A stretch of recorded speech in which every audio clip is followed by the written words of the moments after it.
Alors le projet de Taranis, c'est le symbole d'une fuite en avant vers le toujours plus.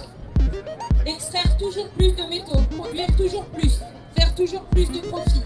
Toujours plus sans jamais se poser la question des limites et de nos besoins.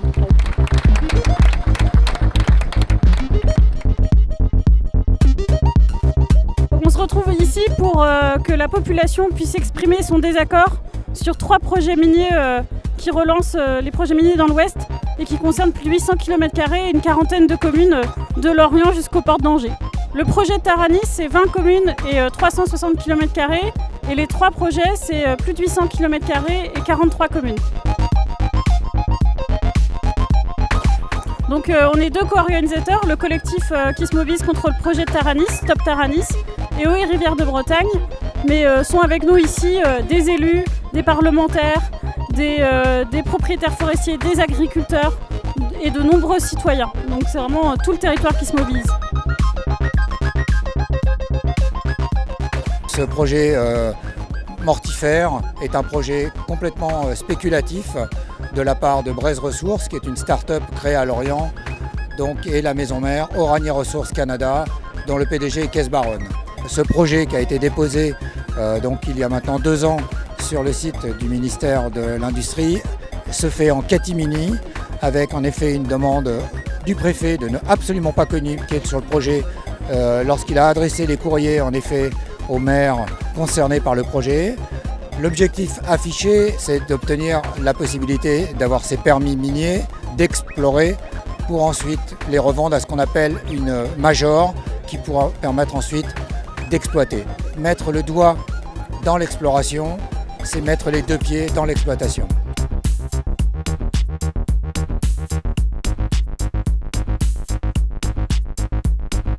Aujourd'hui, c'est au nom de ce qu'on appelle la transition énergétique pour remplacer les métaux, notamment le pétrole.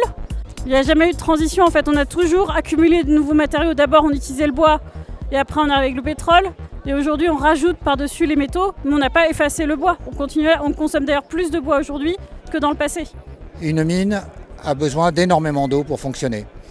Nous estimons, nous, après les calculs que nous faisons, qu'une mine va à peu près consommer l'ensemble de la consommation d'une ville comme Lorient, environ 55 000 habitants.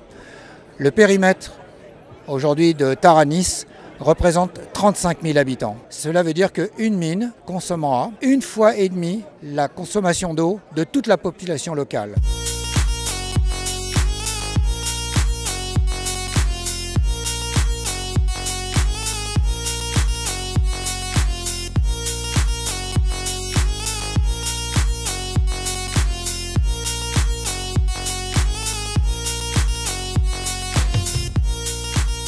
Pour nous, on ne peut pas en tout cas parler de refuser des mines sur notre territoire sans parler de sobriété et de parler aussi de la question minière à l'étranger.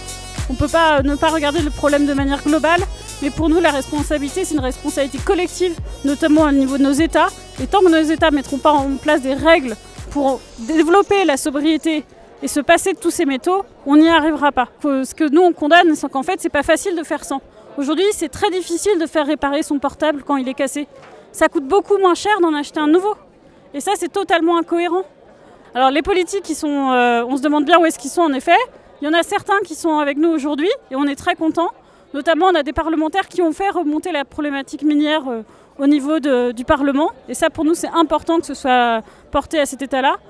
Mais c'est une vraie question et on a souvent un double discours de la part de certains élus au niveau national qui sont très pro-mine, mais qui nous laissent, nous, tout seuls sur les territoires, se débrouiller avec les pollutions.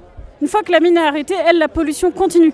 Parce qu'on a laissé sur le site ce qu'on appelle des stériles, qui sont des matériaux très pollués et qui, eux, polluent le territoire de manière éternelle. On a des anciennes mines qui datent du néolithique qui continuent aujourd'hui à polluer les sols. Le point culminant de la Loire-Atlantique est un ancien stérile minier à plus de 120 mètres de hauteur, qui est normalement interdit d'accès, puisque donc pollué par des métaux lourds, et malheureusement donc aujourd'hui pratiqué par des randonneurs, des vététistes, sans que l'État décide en effet d'interdire le site.